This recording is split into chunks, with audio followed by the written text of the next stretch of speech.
There's a little bit of wind, guys, so I hope the audio is clear. But I thought I keep putting this video off, and it's time to make this video.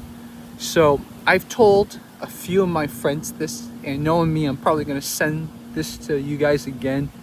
But when I was in China this past visit, I was in my mom's hometown. My mom's hometown's a small, in quotes, town of 4 million people. I define small as just like most people there, not very worldly. So the thinking's not as diverse as maybe what you would get in Beijing or Shanghai. But I was walking out of the community where my grandma lives, and there's a guy casually walking on the sidewalk with a cleaver. He's walking with a cleaver. And you can tell I outed myself as an American because I immediately gave a little suspicious look and I reacted, right? But nobody else around me reacted. And that is sort of the starting point of this analysis, because a lot of you know China's an authoritarian society. What that means is they value certain things over personal liberties. Doesn't mean you have no personal liberties. It just means that they value certain things over personal liberty. And there's a few more things you can't do in China. And beyond that, sort of like 1984, they're always watching. But see, in America, for example, let's say that building right there. That building right there, you might see a camera, but the camera is usually trying to blend in. In Chinese society, let's say I'm sitting here, the camera would be right there. It would be in my face. It would be very clear to me where the cameras are, and they do it on purpose. They want to tell you, look, we're here watching, and obey the law, be a good person, right? So let's connect this back to the guy walking around with a cleaver.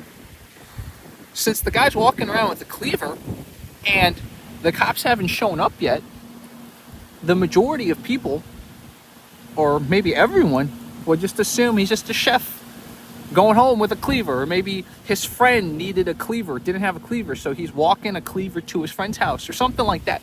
Nobody assumes that it is something bad. Nobody assumes that there's something bad going to happen.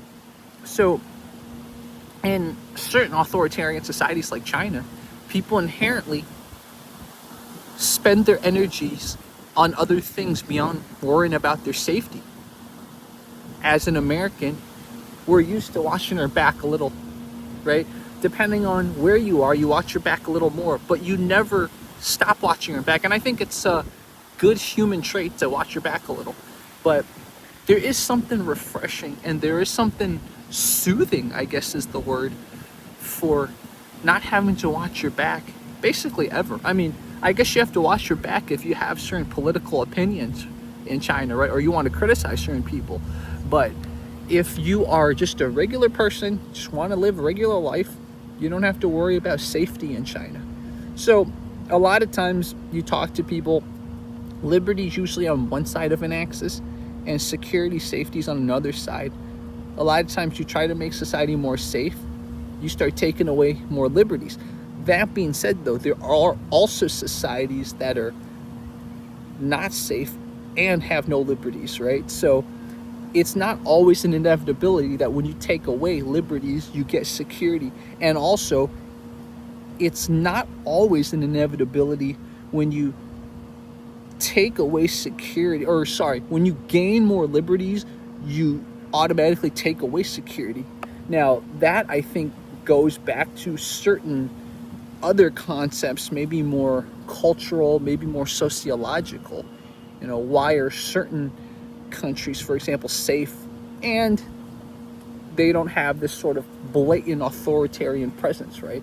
You could call it culture, or you can call it maybe population homogeneity, high trust. But what causes high trust? Again, I probably don't have time and don't have the effort or the energy to get into all those questions.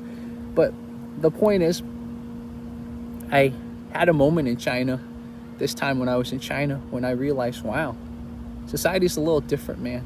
I don't think there's anyone who's grown up in America who, if they walked around and saw someone with a cleaver, wouldn't at least give a glance, right? Yeah, it was quite the sight. Like, In fact, Europeans, maybe, you guys might even feel more strongly about this because many European countries have very, very strict, if not a full ban on guns. So there's a lot more knife attacks in parts of Europe. So maybe a European, if he or she were in my situation in China, would have reacted even more. And that goes into the final point, which is the flip side of 999 out of 1,000 times there's nothing to worry about in China, is that people don't always have their safety in mind. For example, one of the things I noticed in China, even in big cities, there's parts, lots of parts of the city, public spaces and everything, where the lighting's not good, man. And I just kept thinking to myself, I'm like, dude, if I were a criminal, these spots would be a great place to camp out. But people don't think like that in China, right? People, the average Chinese person is thinking about robbing. But here's the thing. Occasionally there are these unfortunate knife attacks. There are these things that happen in China. And if you see footage, again, I can't show the footage, but if you see footage, you'll see, like, there's a knife attack happening right here. Like, over there, people are just walking because people don't have that sense of, oh, I got to anticipate risks. I got to anticipate danger, right?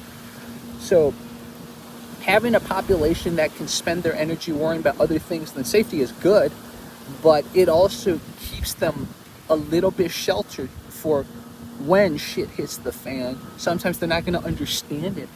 So I'm just giving this talk because there's many sides, there's many ways to think about this, and I don't have an answer to this, but as you guys can tell by where I am, it's a pretty safe neighborhood, but it's just how I've been brought up. Like, I'm still very proactively looking for things that could go wrong, or sometimes it's like, maybe it's a safe neighborhood, but I still can stand out, right? Like, so maybe part of the reason why they're safe is because they might see things that stand out, aka this dude who doesn't look like them, and I might still have some issues, right? So like, it just, things were naturally very privy, I guess is the right word. We just naturally have this when we live in a country that cares about freedom, but is also very diverse, and then also doesn't have the best record when it comes to safety, and social trust is also going down. So I've talked long enough.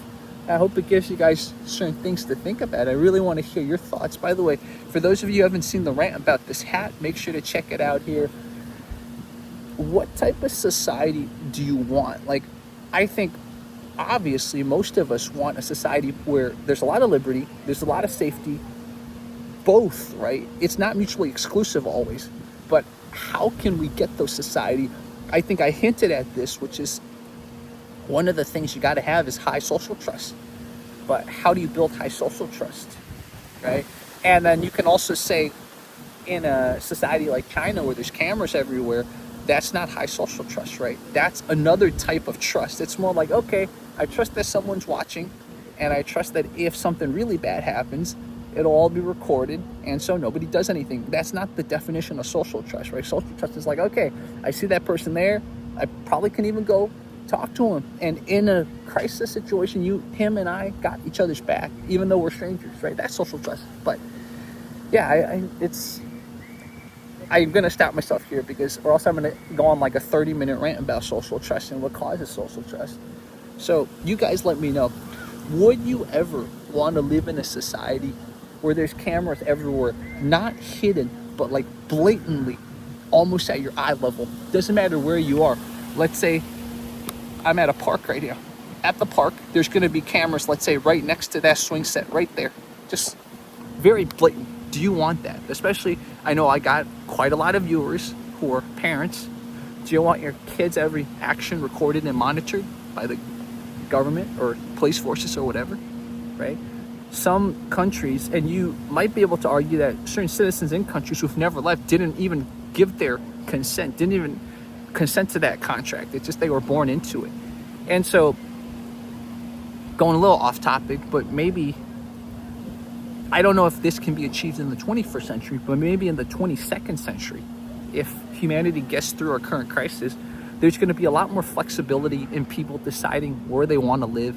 Because again, people can't choose where they're born, right? So maybe kind of like in certain places, in certain countries, you can kind of travel around that might be a worldly thing. Again, I might be super idealistic, but that might be a paradigm shift we're going through. Okay, I'm gonna stop. Like, I told you, like, I've already talked for 10 minutes. I never wanted to go beyond like 8. But anyways, I look forward to your thoughts, man. Thank you guys so much and I will talk more, man. I'm gonna have more reflections while I sit here and I get the sun.